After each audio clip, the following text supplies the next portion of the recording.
обучение у профессионалов. И сегодня на сцену выйдут лучшие из лучших. И следующая номинация «Лучший лектор Таджикистана». Под ваши бурные аплодисменты приглашаем этих людей на сцену. Анаев Садридин, Зиёев Хабиб, Арифова Рано, Аташеха Бахат, Ходжамкулов Умаркул, Рахмонова Зумрат, Кориева Мунира, Рахимов Абдулакил, Кетманов Шерали, Ибонова Гуландон, Расулов Раджабали, Салонова Муаззама, Файзалиев Гульмурод. Очилев Музафар.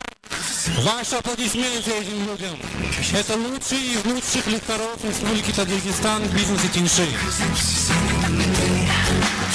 И для поздравления этих замечательных людей приглашается на сцену дистрибьютор квалификации 8 звезд с почетным званием «Серебряный лев» компании Тиньши Ходжаева Углой.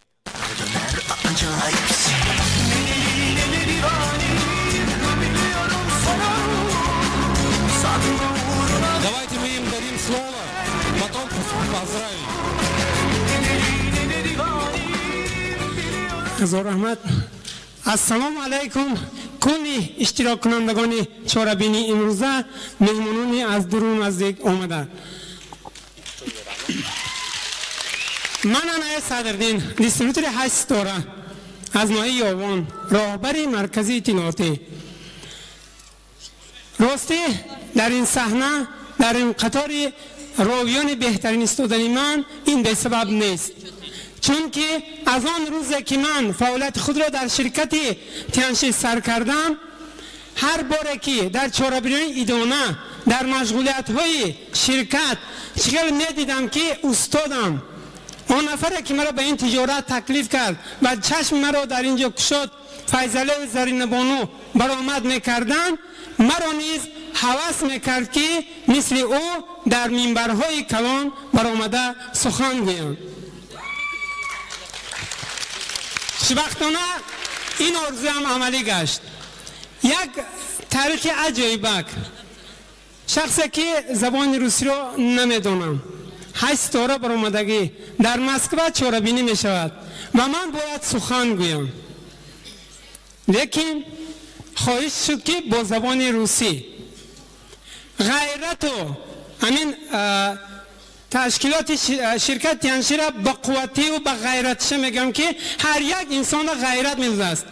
من از ندانستن زبان روسی ترس نکرده در صحنه برآمده هر چند باشد خیر مقدم گفتم و از تاجیکستان بودن خود را و 8 ستاره بودن خود را گفته توانستم و مقصد گذاشتم که من هم همچون یک فردی تاجیک، همچون یک صدردین و مثل صدردین عینی، من به مثل آن متفکرانی که در اول دیدیم در نزد خود مقصد گذاشتم که من نیز تا قطره آخرین در حیات خود مبارزه برده میخواهم موفق شوم برای خلق خود، برای وطن خود یک سهم خود را گذاشته توانم و مثل بسیار دیگران پرچم جمهوری تاجیکستان را در عرصه بین المللی بلند بردارم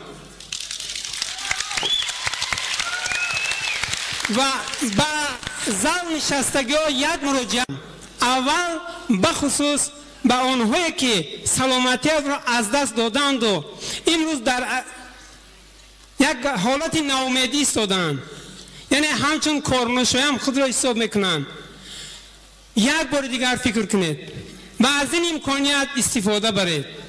انشاءالله شما کارنشای هم نیستید، در اینجا سلامتی خود را به کرده میتوانید به آرزو و مقصدهای نرسیده‌تان موفق گردید.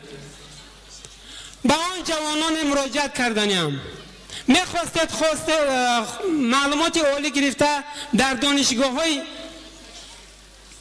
عالی تحصیل علم کنید، لیکن امکانیت نیافتید. غمگین نشوید، از این امکانیت یک بار استفاده برید. دانش تیانشی را گیرید، جهان ببینید و مثل آن جوانانی که امروز خرسندی میکنند تازه و زاده میگردند به اینها نیز برابر شوید. به آن زنهای مراجعت کردنی هستم. امروز در نیمه راه ماندگی هستند، یکی با 2 نفر، یکی با 1 نفر فرزند. به خود میگوید اگر شوهرم میبرد به این روزا نمیرسیدم. لیکن من یک چی میگویم، از این امکانیت استفاده بر. به فرزندانت اثبات کن تو کی هستی. به آنها هم پدری و هم مادری کرده میتوانی. به آن پیران سالان مراجعت کردنیم. میخواهد در این پیری با 1 نفرای دلنشین دلکش باشید، 1 لحظه نشسته غبار دل برارید، استراحت کنید. به شما مراجعت کرده گفتنیم از این امکانیت استفاده برید. اینجا جای چخچخ است، جای صحبت است، جای اهل دل است. شما در اینجا هرگز غمگین نمیشوید و خود را تنها حس نمیکنید. در آخر به آن زیایان مراجعت کردنی هستم. میخواستید شعر ایجاد کنید، کتاب نویسید، در ساحه علم موفقیت به دست آورید، لیکن امکانیت مبلغ به شما دسترس نشد تا اینکه در همون تجارت موفق گردید. از این امکانیت استفاده بر. با آن ورزشگر، با آن عالم، با آن کسی که میخواست در عرصه بین المللی پرچم تاجیکستان را بلند بردارد لیکن موفق نشد، من نگویم که از این امکانیت استفاده بر. مادامی که من یک بچه دهقانی از یک دهه کوچک برآمده امروز با شرفانه در 14 دولت خارجه پرچم تاجیکستان را برداشتیم، پس هر یک کدام شما میتوانید به این موفق شوید. تمنا میکنم که چمپیون های تاجیکستان شوید، شان و شرف تاجیکستان را عرصه بین المللی بالا بردارید. باید ملت از ما فخر کند، نه اینکه ما فقط از ملت فخر کرده استیم. همتون را موفقیت برای کار.